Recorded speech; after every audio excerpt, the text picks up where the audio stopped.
Hey legends, welcome to the Connect podcast, A no BS approach to connecting people, connecting businesses, connecting communities. and connecting successes. Connection is why we're here. Leaders create leaders. You might be young to the industry and you're learning the ropes, but you will become a great leader in this space.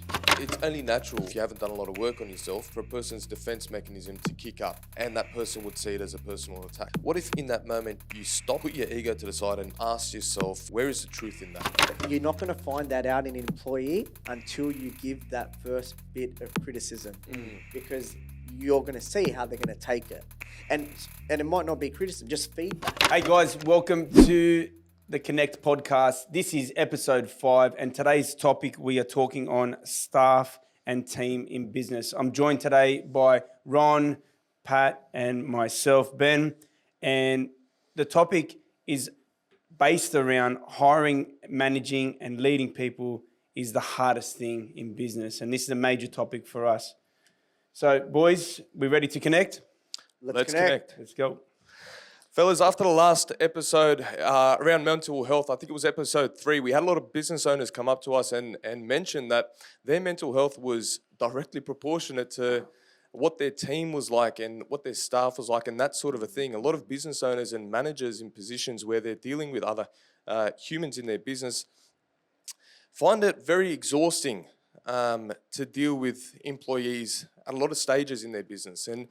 And I thought personally, and me and Ben had a conversation about this with one of these business owners, we thought it would be a great topic because I know personally I've been there in the past. I know Ben has in his team and he can touch on that. Ron has a different approach in his business, so that's interesting to hear from. But I think a lot of people in business can relate to this. Mental health for business owners is directly proportionate to how well your team is and what you are like as a leader dealing with your team, and when things arise, how do you approach it? So there's going to be some interesting stories, some interesting conversations. Some could be controversial, some could be just penny dropping for a lot of people, but I feel personally there's going to be a lot of value out of this one, and we're very, very driven towards it. Now, guys, we've been in business. I've been in business for a bit. Ben, you have as well, and Ron, you've seen the corporate life. So you've been from the corporate life into business, so you've seen both sides of it.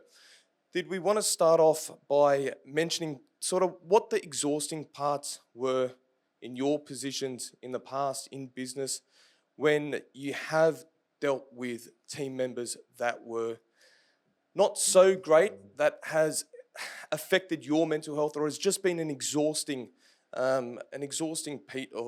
piece of your position in the company? And what was it like as well when you've dealt with incredible team members and how good that was for your business? Ben, did you want to lead? You know, having staff is probably one of the most challenging things as a business owner. I think that, you know, if you spoke to, or as we're talking to more business owners now through Connect, you know, the number one thing they're mentioning is that leadership role and how difficult that can be at times. You know, I do want to highlight that when you've got a really great team working for you and when they're all aligned to the mission, that, you know, the business itself will grow and it can scale when everybody's on the same path. The hard part is when you do have a couple of people in the business that disalign or retract themselves from the core values and the standards. That's when, as a business owner, you need to step forward and have those hard conversations. And realign them back to the values of the business and your vision. Yeah, so, I mean, let's talk initially maybe around what a really great team looks like. Like, what are the attributes to really keep personnel in your group? 100%. I think focusing on that as well. Well, I also would like to mention that this isn't an episode where it's an opportunity for us to have a bitch about our employees, and we don't want to really focus on team leaders or managers or business owners to see this as an opportunity to start having a whinge about their employees. So we're going to see both sides of the coin here and discuss both sides of the coin. So coming back to your question, what is it that makes a great team member or makes a great team gel? I think a big part of it is fun. Like, everyone wants to have fun in their position. Everyone wants to be motivated in their position.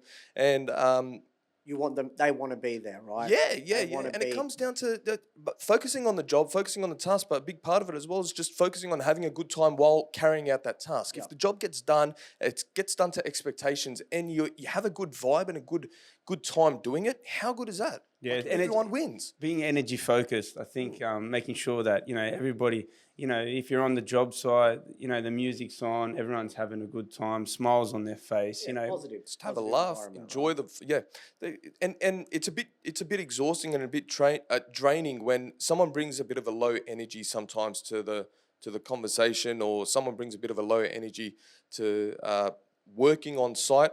And I guess that then comes down to the person staying conscious of the energy they bring. But then if we wanted to take it further, it then comes down to the person in charge, or the leader, or the manager, to see what way he can approach influencing that person to bring their energy up or lift their energy. So one of the things I really loved having really great performing staff members is when everybody's got a winning attitude. Yeah. And that's both in the workplace and also outside of the workplace. Like, we want them to always be striving to kick some goals, Well, you want them to be an advocate for your business, right?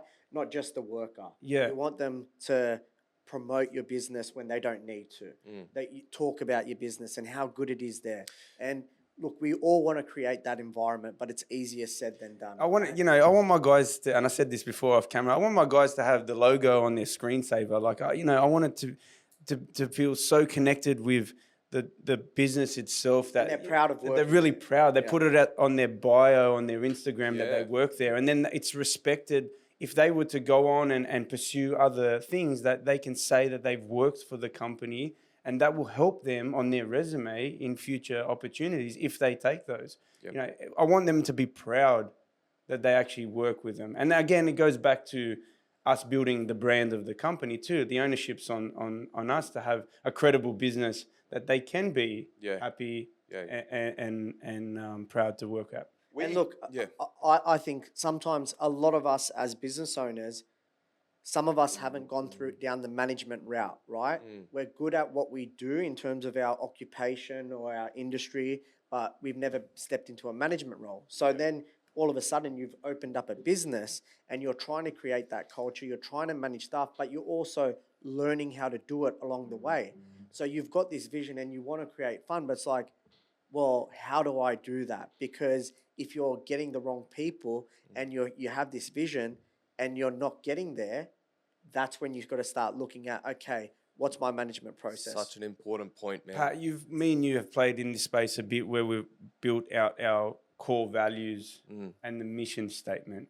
And I did a workshop yesterday with all different business owners in the room, and there was a big focus on making sure you're as a business aligned to those core values, and making sure that you're clear what the word of the core value is, and even a sentence underneath to explain that core value, so each of your staff actually understand what that core value means to the business and why it's so important. Yeah. Well, when we sat down and focused on what our company's mission and our purpose and our values were, I noticed that it was a direct link to who I am as a person. And I was very driven by delivering on a certain expectation to our clients and to our team. And that's what then guided what I wrote down to be our mission and our purpose. And then our company values comes down to who I am as a person. Anytime you want to have a person step into your business and represent your business, you want them to be in line with your company values. Essentially, while you're scaling, the people that you have representing your company are essentially representing you as the business owner and the person that started the company. So that's why values are so important in a business, because they're a reflection of who the company owner is and what their expectations were and what they wanted the company to look like on the outside and what deliverance they wanted that to be for their clients and their team. So something I've learned over the years by having discussions with leadership coaches and business coaches and team coaches is that you hire and fire based on your values. And that's an important, massive message, because you will eventually realize who's not going to fit in the long run. And I guess it first comes down to you being specific about what sort of values you want to put in place for your business to begin with, how that well represents you and your brand and what you want to put out there. But building your team and the culture behind your team must be directly proportionate to what sort of values you want to uphold.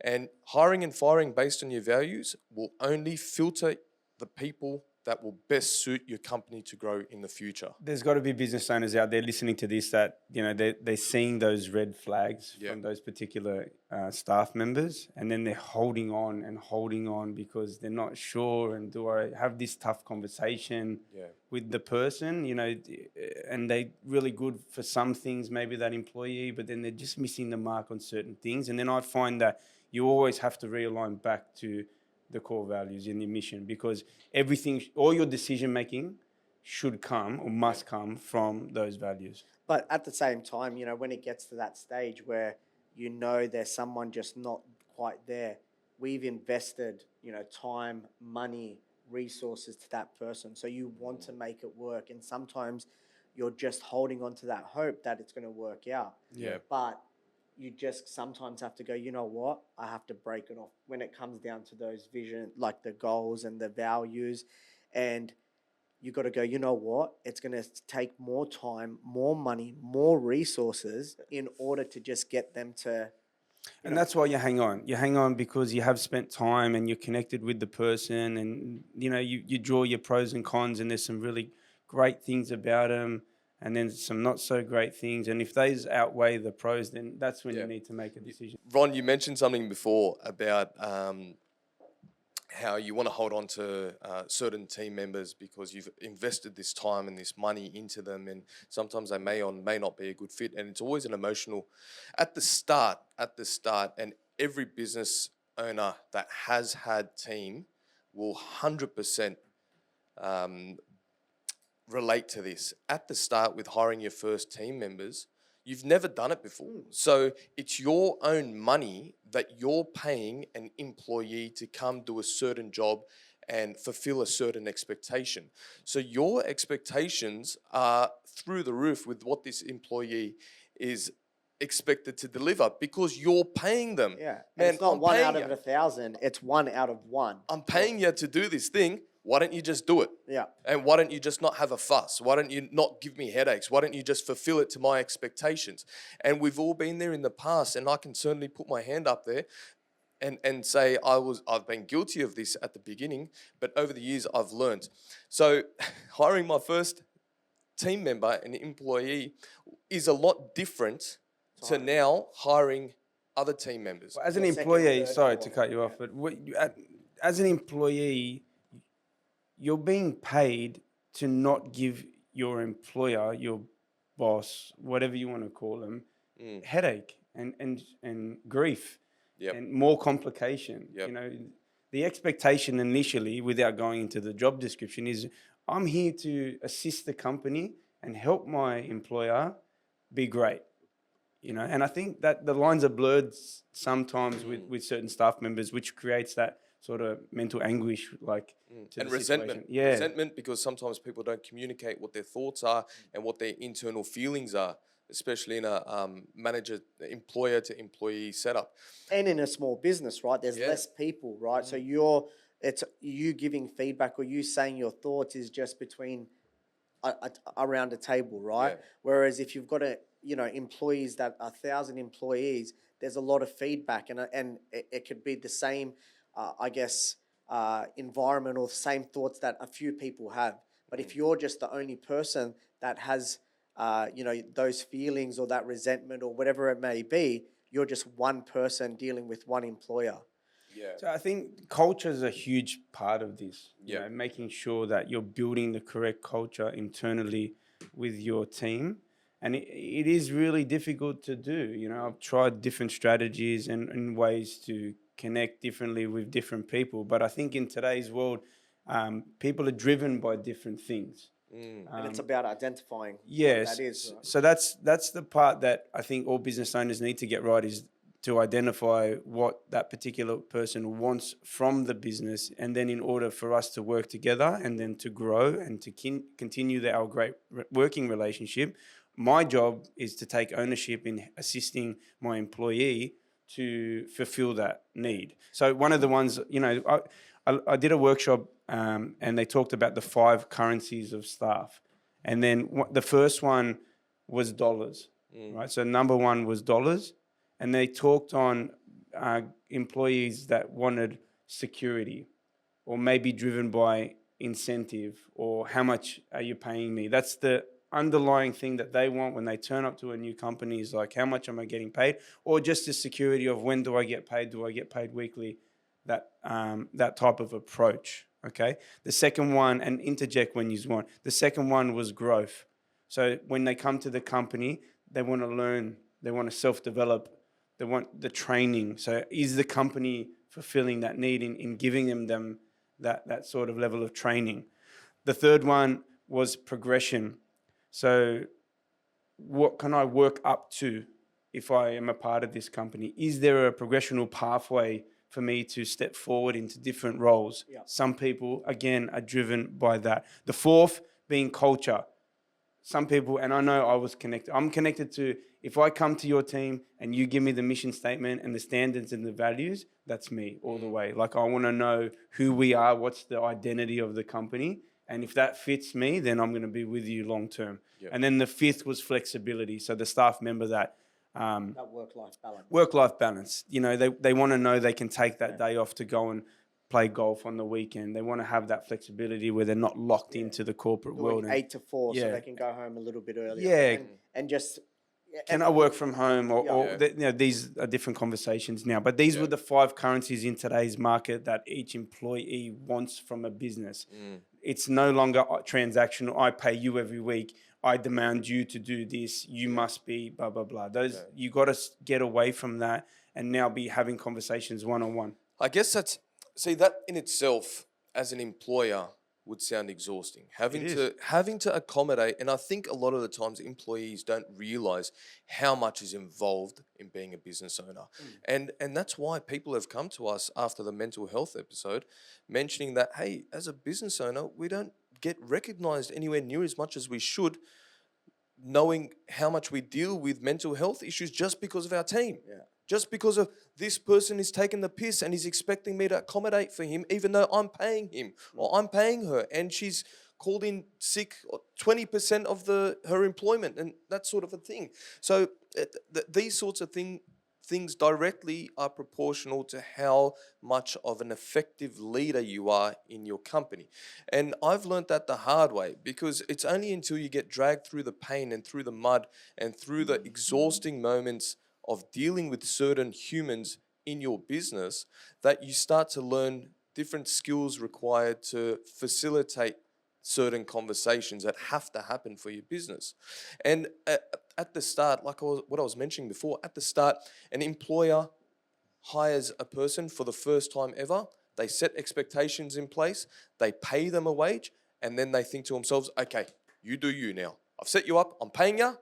So obviously I'm entitled to expect these things from you. You do you.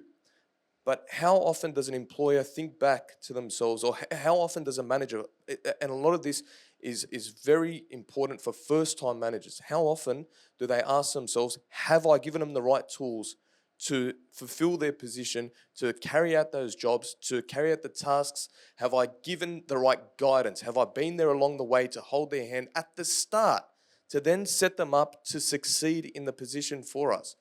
That comes down to how strong your leadership qualities are. And it's never going to start off strong. You're never going to be a good leader at the start. You have to go through the shit. You have to feel the pain, man. You have to. And then that's how you grow. It's either at that moment where you start feeling the pain, you think to yourself, you know what, stuff this. This isn't for me. I'm over this. I'm just going to get employed. Or you're like, oh, this is so freaking exhausting, but I'm just going to keep pushing through, and I'm going to teach myself this just so I can accommodate for my employee a bit better. I'm just going to be a bit better of a leader to accommodate 100%. For my employee a bit more. And then bits and pieces of those 1%ers that stack up will eventuate into you being the best leader for your team. And that's a process over the years.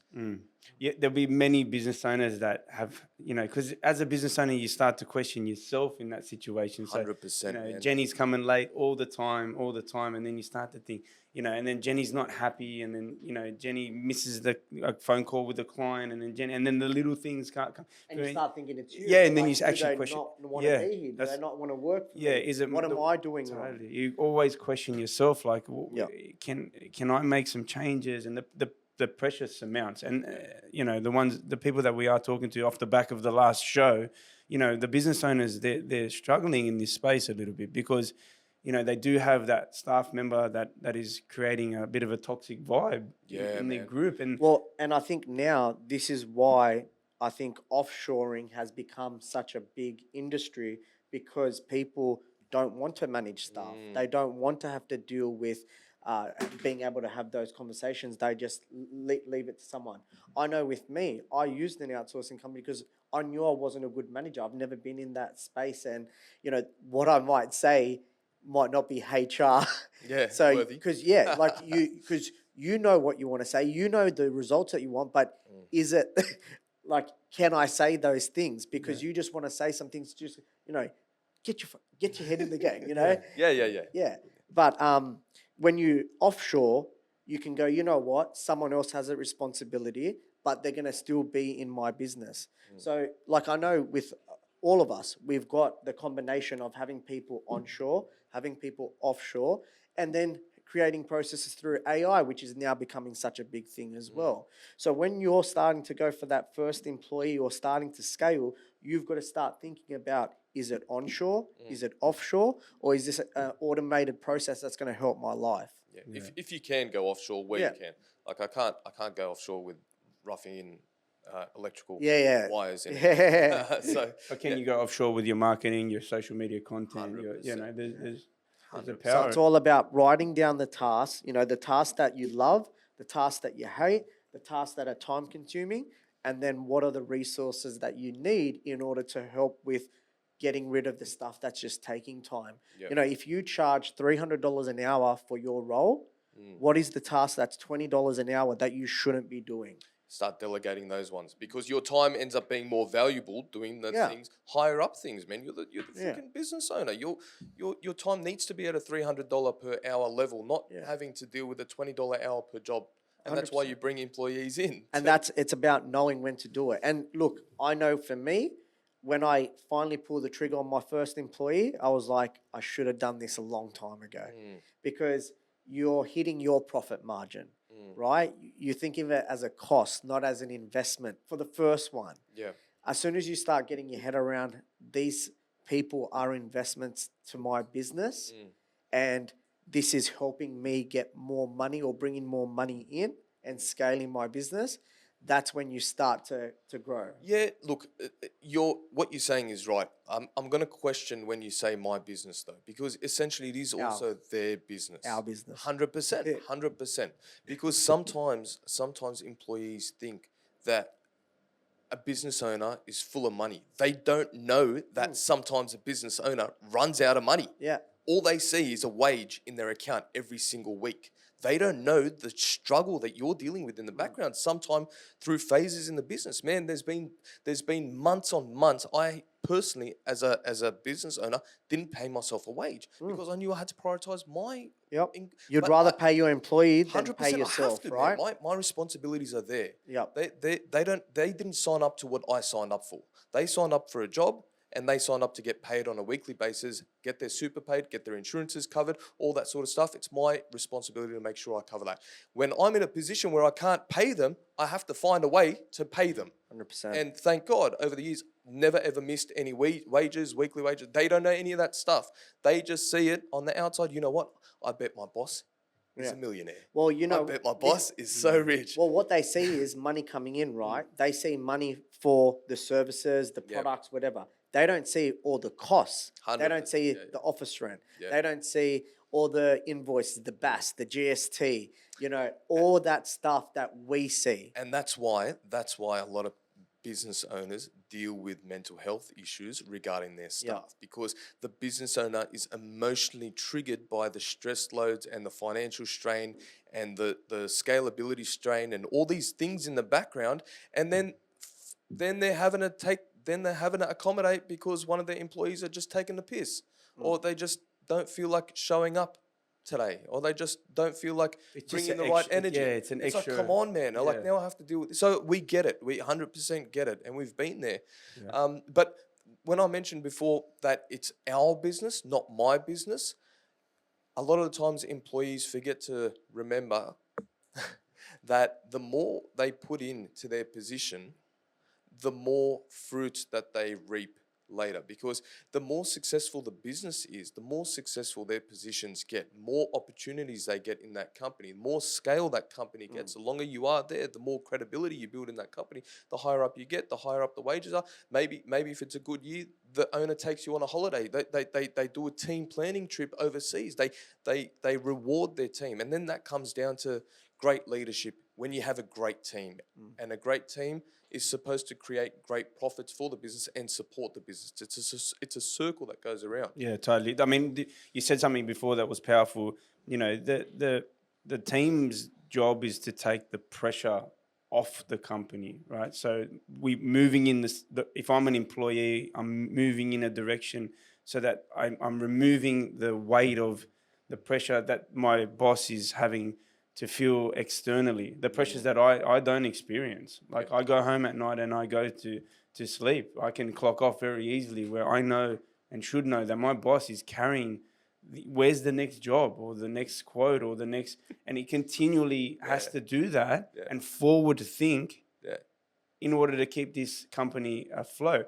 When it's good, I know my boss is happy and finances are coming in, then we get to go for drinks, we have dinner. Like, if you're in a great company with a great mission, those things are happening. Well, when he's under pressure, you can feel the angst because he's pushing, because I need the job done by Thursday, and and the job's tight, and you feel the pressure of the company. So, you know, as an employer, I always wanted to remove that stress. That was my biggest goal. You know, I wanted to make sure my boss was happy with me and happy with the team and the vibe and the energy. I didn't want him around. I actually wanted him, go. You just go. Yeah. We'll be okay. We'll get the job done. We'll call you as we need or when we need. Not all the time. We've got it. It's my response. I'm the leading foreman at that point. I'm going to help, you know, assist and complete the project to the level of standard required. Yeah. I got your back, man. Yeah. Leave it to me. I got your back.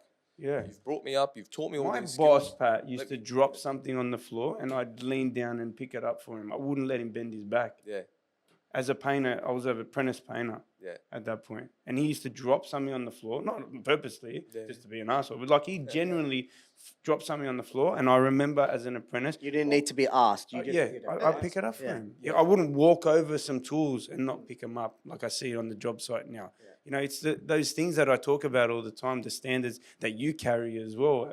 You know, if you don't push the trolley back into its position, if you walk over a piece of litter, if you don't help somebody, if you don't get up on the bus, if you know there's somebody of elderly there, like those are the little things that I see that's happening now with my staff. Like they crumbs everywhere, or you know, like, guys, come on, let's get better at being a better person for the company. You know, to uphold the standards. It should be like a knee-jerk reaction when you see something that shouldn't be that way. Then it should be any team member's responsibility to do something about it as a knee-jerk reaction.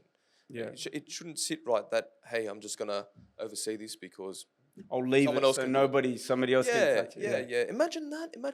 Imagine every single team member has that level of attitude. Well, that's what happens. The flow-on effect is like, well, Johnny didn't do it, so I don't have to do it, or I saw him do it. Then that's not the standard. Lift yourself up. Bring yourself to higher standards. So if a business owner is listening to this, right? They're currently self-employed. They're by themselves in the business. How would they go about starting this and doing this? Because there's a lot, we've talked about a lot, but where do you start?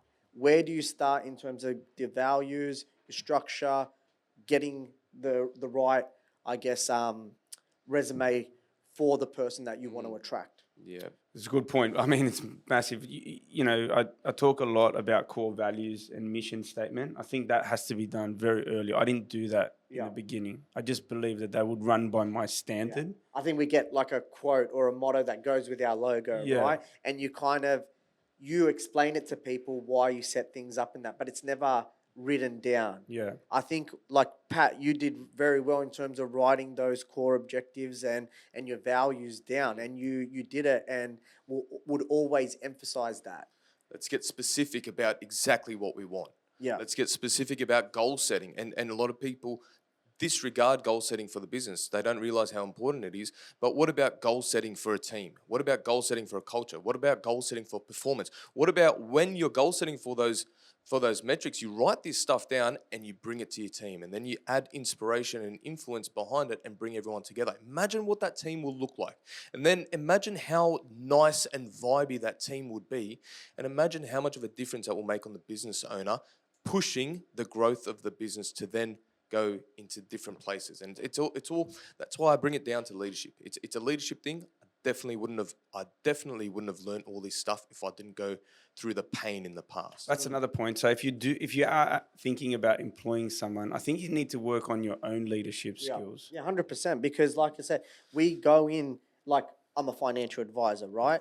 I go in as a financial advisor, but I'm not a manager. So I have to learn how to be a manager in order to show the person what I expect of them. But I also got to display those qualities as well. If I'm setting expectations for my employees and I'm not showing it, I'm not showing those values, why are they going to do it? They're not. You need to lead by example as well, right? And I set up processes in my business. I do things in my business, but I sometimes lack doing those processes, right? Like there's a process map to use this program to set this task, but I just send an email and I shouldn't be doing Taking that, the easy way, yeah. Taking the easy way. So I'm setting all these things up, but then I'm cutting corners, right? Well, that's a big thing, right? Because you build your SOPs for each role and whatnot. Then you have to make sure you implement them. Yeah. Then you have to make sure that somebody's accountable to them too. But when you're the business owner, you can send that email and nobody's going to question why you didn't do task 3, 4, and 5. When you have an employee, your job then is to actually manage the process to make sure it ticks the boxes. Because that's maybe how they would, maybe they're experienced, maybe they're coming in and they're highly credible in their role or their industry, and they've come to your company. You start paying them a higher salary because they interviewed well and they've got all these credentials, but they have their way of doing it. And I've been burnt like that before personally because I've employed someone, I've paid higher value for that person because of their knowledge and who they are, but they come with their own because they think that their way is the right way, even though you've got a vision and you want things done a certain way. But someone that's come in thinking, well, he employed me because I know what I need to do. So this is what works for me. This is how I'm going to do it. This is how it should be. And it then comes down to good conversation between your skills and your skills, and let's bring them together and let's see how we can make this work. Yeah, I mean, that's a tough conversation to have, but for a business owner, when you got to have talking to someone who maybe is, experienced in the industry, to then say, look, that's not how we do it. This is how we do it too. Yeah. So you let them get away with performing like that because of who they are, and so that's another tough one, right? Like, and that's why again it goes back to why we're actually having this topic, because the business owners that we were speaking to off the back of the mental health were saying some of them want to give up. Man, a lot of them want to give up. And so many of them have given up. And it's probably the best decision that they make because they aren't interested in acquiring the skills because it's just so much more exhausting. It's hard. And their values are more aligned to, you know what, I'm happy to go get a full-time job. I'm happy to get a weekly wage. I don't have to deal with all this business bullshit and teams bullshit and employees, whatever it is. And then after work, I can go for a walk with my wife and not think about anything. I can go play golf on Saturdays and not think about anything. And me and you have had several conversations over the years where at that breaking point, how many breaking points, man? But you pick the pieces back up and you puzzle them back together. But there have been conversations that where we wanted to run. I was ready to sell my business. I was ready to close it. You start to question, is it me? Am I doing things correctly? You know, can I manage these relationships? Like, Mate, sometimes I just want to be a factory worker. Like, I just don't want to think. I don't want to worry. Like, you know, I've got to worry about financial markets. I've got to worry about staff. I've got to worry about, you know, getting sued if I give the wrong advice or if I'm not compliant. If the business is, you know, data security, data integrity, you know, systems, GST, BAS. There's all these things, and it's just like it's a lot. it never ends, right? It's a And lot. and what I've noticed, and like I catch up with a group of advisors every quarter, and a lot of them have started to scale back their business because they've realized they've been pushing for employees and, you know, being the big brand and getting out there, but it's just more and more stress. It's not making your life easier. You know, 10 staff, all of a sudden, it's like, well, I was making the same money as having one hearing that staff too. member. Yeah, I'm right? hearing that too, So scaling people back. are scaling back because it's like, if my profit margin isn't increasing, what's the point of adding all this stress in my life? Can I speak to that? I can 100% connect to that. And I've had conversations with business owners that have had 50 or 60 full-time employees. And I've had good conversations with them, and they would ask me, where are you at with your team? How many team members do you have? And I say, I have about this many. And like, good, stay there. Don't get to my level. It's a pain in the ass. I can't sleep properly. Me and my wife have been fighting for so long. They'll ramble on and on and on and on and on. And I think to myself, well, it sort of kills my, it kills my Enthusiasm. yeah, man, I'm driven to build this thing, and I'm driven to create a beautiful workplace, and I'm driven to create a beautiful culture and a good performing business. And when I'm having conversations with people that are in this position that have this many staff members, I think to myself, is it really, really doom and gloom? I then think to myself, I'm curious to know what this individual is like when he's put under pressure, when he's put in hard situations, how good his leadership skills are, how good his communication skills are, and how well he runs a business. Because it's one thing hiring all these people to carry out all these tasks. It's another thing to lead these people. It's one thing to manage these people and all that sort of stuff. It's another thing to lead these people. And we can't be sold by the idea of, you know what, it's just too hard, I'm going to give up. Some people may just not want to connect with that. I get it, 100%. But if people still want to build a thriving business with employees, and if they do, it's not for everyone. It's definitely not for everyone, because it's a lot of hard work and effort. If they do want to build that, of course, there's a light at the end of the tunnel. But there's a lot of work that has to happen to get there. And a big part of it is leadership. And as much focus that you can put on yourself as building yourself up to be a great leader, there's always going to be more that you can do. Always. And well, you got to adjust. It's exhausting just thinking about that. Adjusting and pivoting, because like we talked about, like going back to how do we set this all up, right? You got to have your values first, right? Then you got to have KP or I guess the role and what are the tasks they need to do. Then KPIs. How do you check in on that? Then it comes down to the training. If you're hiring someone, are you equipped to train that person? Because if you're training them wrong and you're putting him into a role, like I was talking to an advisor yesterday, he said he got up to 9 back office staff, but he realized they weren't being trained correctly, and all these issues came up from previous advice and noticing all these mistakes. He scaled back down to 4 and had to retrain them and get rid of some staff because it was all about scaling. But if the training's not right, if the KPIs aren't right, if the checking in isn't right, you're setting yourself up for failure. It's a good owner's fault. Yeah, so, you know, we talked about taking extreme ownership as a business owner. And one of the things, you know, that I find business owners do, because they're employing someone, there's a level of expectation on the completion of the project, right? So what happens is I'm expecting them to complete in a certain standard, my standard, but maybe I haven't spent enough time to show them, you know, and I work off a system where, you know, instead of me getting upset about how they presented it, or if they presented it and completed it, I have to think to myself, have I given them enough resources and tools to do that? So then it's like, why are they completing that particular project? Why it's so important? And then the next one is how. Like, how do you do it? Have I given you the right tools and resources to complete it. And then if those two don't marry up and it's still going down that path, it's like, do you actually care about the actual project Does itself? the employee actually care? Yeah, because if it gets to that point, Yep. that's where we need to have a tough conversation and exit, you know. Man. And you got to be willing to exit the best. Yeah. You got to be willing. I've been in business for some time now in different businesses, and I've had to exit some of the best of the best. I really have. And I right now have the best team in several of my businesses right now. But I thought back then I couldn't get a better team than I had back then. But I have even better now. And had I not have those tough conversations before, I would never have got to this point and had better conversations as a leader with my guys now. It's a filtration process. You have to do it. Yeah, you have to do it. So I know there's some out there, because I've been speaking to them, that are going to listen to this, that are hanging on, and they're hanging on to that employee because they once were great. Yes. They once were great. They came in and they changed the world and they did all this stuff. And it's maybe been long in the tooth, where they've been with the company for too long sometimes, because that happens in a level of complacency, or they start to drop the ball because you've let some stuff go as an employer and you haven't picked it up and said, hey, that ain't happening. And they're hanging on. Yep. And they're hanging on. And it might be at the point where you got to do that triangle.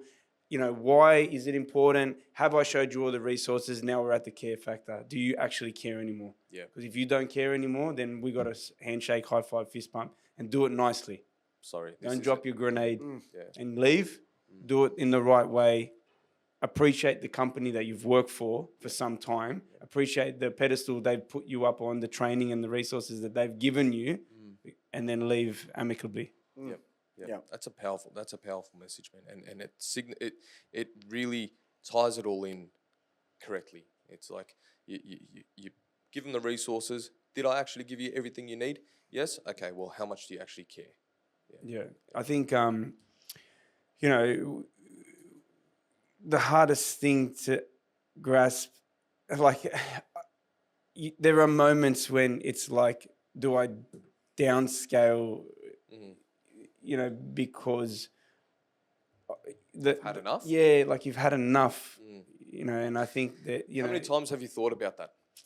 I think as a business owner, it sits in the back of your mind all the time. I don't actually think it goes away. I think COVID highlighted it for a lot of businesses. Like, businesses became sellable in that period, right? Because everyone was like, this is my time, I've got to get out. And I believe that off the back of COVID, those businesses are still up for sale. Yeah, Well, and this it's so much comes back- harder. Yeah. Well, this comes back down to the point, how are you creating your business? You know, the key person risk. Are you putting yourself in a position where your business is worth something? Because if you're too much in your business, that you are the business and the value, when it comes time to sell, there's no value there. Yeah, agree. So you need to start, like, the processes, the value, all these little things add to the value of your business, you know, process mapping everything. So let's just say I'm terminally ill, something happens to me. I've set up my business that someone can step into my role and continue operating the business because I've got everything process mapped, the systems, I guess the staff and the expectations of what needs to happen. I guess setting up your business to a point where it's a sellable business, even though your intention is not to sell it. Yeah. Make it a sellable business. Make sure there's the right the right rules, strategies, SOPs, system operating procedures in place that if you were to sell it, it's been scaled and it's all under control. But even though your intention is to stay there and continue, and it gives you a different kick just to grow this thing, have the right systems in place to cover all bases. So you eliminate key person risk. Well, Key person risk is if you are out of the business, you step away, or someone in a managerial position steps away, the structures and processes are in place to cover that person. So there's not a risk involved if that key person leaves. I got challenged yesterday in a workshop that I did was, can you go away from your business for 6 weeks and will your business run? That's friggin' heavy, man. Yeah. So then it made everybody in the room, all business owners, think, can I actually today, like right now? Well, so not in planning. Yeah. Right now. like for me, it's probably 2 weeks. Before I need to be there to take calls, to do the advice and stuff. Like But I remember when I first went on my first holiday, 1 week, I was not prepared for that because I kind of stopped I stopped the work in order to go, you know what, I'm going away for a week. And then when I came back, that there was no cash coming in that following month because I stopped it and I had to reset it. So it also took another month To actually for the advice process. pause the business, so to speak. Yeah. But then for my second holiday, I realized that that's when I brought someone in and was able to continue working. And even when I was overseas, someone was taking the phone calls. Someone was still implementing the advice. Someone was still booking my appointments. But you have to sometimes just learn, right? You don't know these things until it happens. I've gone through periods where I've had to recover heavily months on end because I've taken annual leave through Christmas. Yeah. And it's a pain in the ass. Well, I believe you always come back to some sort of bushfires, right? How big the bushfire is dependent on your team, and we're talking staff and team.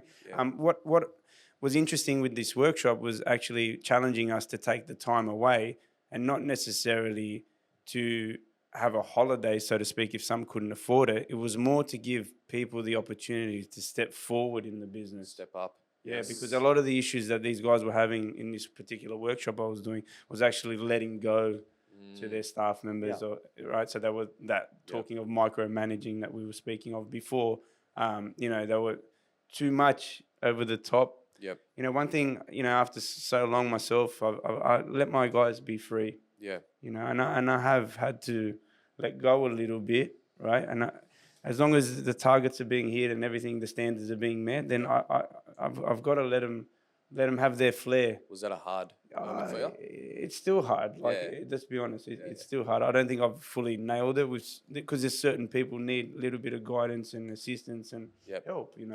If you step back too far, then those bushfires are quite large, 100%. Right? So letting go and taking time away, maybe it's not time away as in going on a holiday. It's time away to work on a new category or a new, new opportunity or something for the business. Yeah. Well, look, we see it as a reflection of us. Even though it's the business, we see it as a reflection of us personally, our employees. So to give that, I guess, being able to let them go out and represent you, you're always worried about them saying the wrong thing, doing the wrong thing, perceived the wrong way. So it's all about us to go, giving, comes back down to it, the right tools, the right resources, the leadership skills for them as well. Because it's not only you and your leadership skills, you want to instill that in them at the same time. A lot of people don't like criticism these days. They look at criticism like it's harsh. Yeah. Whereas I think if you changed your mindset to having a little bit of criticism, like it's more guidance. Do you know what a powerful message I heard before that perfectly sums up the way you should approach and understand criticism, or if someone is giving you some sort of guidance, or some person is just giving you a bit of, hey, listen, I didn't like how you did that, or you dropped the ball here, or whatever it is. It's only natural, if you haven't done a lot of work on yourself, for a person's defense mechanism to kick up, just walls up straight away, and that person would see it as a personal attack. But what if in that moment you're being criticized or spoken to with some sort of, hey, you can improve here? What if in that moment you stopped, put your ego to the side and asked yourself, where is the truth in that? Where is the truth in what he's saying? What bits of value or what bits of gold nuggets can I find to improve and better myself as an individual or an employee off the back of what he's telling me right now? Even though you may probably get triggered by what the person is saying to you, put your ego to the side, your pride to the side, put all your emotions to the side, become detached emotionally in that moment and ask yourself, where is the truth in what he's saying? Because if you're connected more to where that person's, what the employer or the manager's intentions are at that moment to improve and grow you, then you're not going to emotionally get triggered. You're going to focus more on growing yourself as an individual. And I think all of us have been in a position where, I think as business owners, we understand that even before we were business owners, right? The reason we got to this is because we knew what we had to change, what we had to adapt to, how to get better at doing what we did. It's harder you're not going to find that out in an employee until you give that first bit of criticism, because you're going to see how they're going to take it. And it might not be criticism, just feedback. Yeah, well, I was Just going to say that. feedback. I feedback. like feedback. Yeah, it is. I like feedback. I We love- asked for yeah. feedback. We sent out surveys to find out is the 100%. business performing correctly, to hear the message, right? So, you know, it's a level of thick skin too, and a perspective from the employee, that, you know, you should be inviting feedback. You know, how many employees have asked you as a business owner, how did I go on that last job? Yeah, man. Or like, Yep. is there anything I could have done better? 100%. They don't want to hear it. They Well, don't want to hear it. You know what? I can speak to this because I've had team members throughout the years, different types, different characters, different sort of personalities, and the best ones that have always performed. And it doesn't mean that they're performing great at the start, but they're the ones that last the longest and have more of a successful journey. Are the ones that ask me, what could I have done better? Where can I improve? And I've just put on someone recently that has asked that within the first month. And I thought to myself, you know what? That's a great approach, man. You're doing the right thing. Yeah. Keep that attitude up, because that tells me that you're looking to grow and improve. And that's reflective of my values, because something I go to my clients, after we've carried the work out for the clients, or after we've finished the job for the clients, I'd always call them up and say, hey, how did everything go? How were the guys? Were you happy with everything? Was there anything that we could have done better? No, happy with that. Your guys were great. Okay, then I'd prompt them. I'd dig deep. If we could have done something better, what could it be? Yeah. Because if we're framing the question that way, it Yeah. really puts the client in a position where like, okay, maybe you could have said this, or sometimes they will say, maybe you could have done this in a better way, or no, actually, Pat, everything was absolutely incredible. I said, okay, no worries. We'll bring that back to the team, because I know they love feedback, they love to grow, they love to learn, and that sort of a thing. But sometimes you know the value of a client, you know the value of a contractor / employee when they're really, really wanting to hear feedback to grow. Yeah, I think it's a great attribute to have. If you are open to a little bit of critiquing, and you take it from a perspective like the person that's given me the criticism is the intention for the criticism is to help me get better. Then you should be always open to hear it, and then what you do with it is entirely up to you. You know, I only want to take advice from somebody who's in a better position than me, because everybody wants to give you advice, right? Everybody wants to give you their opinion. And sometimes you might see it as I'm better than that person. I don't need to listen to that. But sometimes you have to humble yourself. This podcast is a prime example of opinions, right? Like everyone I speak to wants to tell me how to run the podcast. And then I say to them the same thing every time. Okay, we'll sit you down, we'll put the mic on, I'll press record and you talk. And then and then what happens? Most of them go, what do they say, Pat? Oh, shit, you're right. They realize, and this is unedited, right? Like we're trying to be as real and raw as we possibly can. We just want to, like business owners are dealing with it themselves. We just want to tackle the issues that they might need some help with. Right? Like what we're hoping to do is spark conversations. You know, and the intention behind most of the shows that us three are on is to bring to light something, and then from there, we've had some really powerful conversations with different people outside of this. And that's been great for us. We're learning in the space too. We're talking about things that are happening in our own businesses, how we're dealing with it. And from there, getting great advice from people too, because, hey, I went through a similar situation. I had one the other day, bumped into someone in the gym. We ended up talking for about an hour. I didn't get my workout in, which I was spewing. But the conversation was so great. Like, she was going through a similar situation, had a toxic staff member that she was holding on to, because it started really well. Everything was great. And then this particular person started to drop the ball, had multiple conversations like around, hey, this is not great. Can we fix it? And it's got to the point where it's at that care factor position. And now she needs to pull the trigger. It's almost like you got to rip the Band-Aid off. And it was just a penny drop moment between us. Had a conversation. I'm like, rip the Band-Aid, do it. She goes, you know what, I'm going to do it now. And that, you know, but like just bouncing the ideas, and that's the intention of the podcast, is to bounce these ideas around. And business owners that have team can connect on a different level with other business owners that have team, because the challenges and the exhausting moments are the same. No matter what industry you're in, we're all man. dealing with the same issues, right? Yeah, that's it. And it's ironic because on the flip side of that, you come across employees that build relationships with other people that are employees around their trauma bonding relationships around, I got a shit boss. Yeah, I'm going to have a whinge and a bitch and moan about my boss. And oh my God, let's create a connection and relationship because we have shit bosses. Well, if you do, okay, let me flip that, right? So if you're an employee and you're listening to this, and take a step back for 2 minutes and have a look at the environment you're in. If you're in a toxic environment where your boss is mistreating you, or you are being, You're not getting what you felt like was told when you first started. if 100%. if you're It's not not just ticking these for kinds- employers, it's employees as well, Yeah, right? totally. They could be. 100%. if you're in an environment where you're not happy either, Yeah. and you've tried and made attempts to fix those things, you've maybe approached your boss or employer and had conversations, because I find sometimes the employee, they're not happy, and then you find out like at the end where it's like, whoa, could you Why didn't you bring that up with me, come man? to light? I had an employee quit the week of Christmas week. He did a delivery, and then he walked into the kitchen. I remember I was washing the dishes, funny enough, in the kitchen area.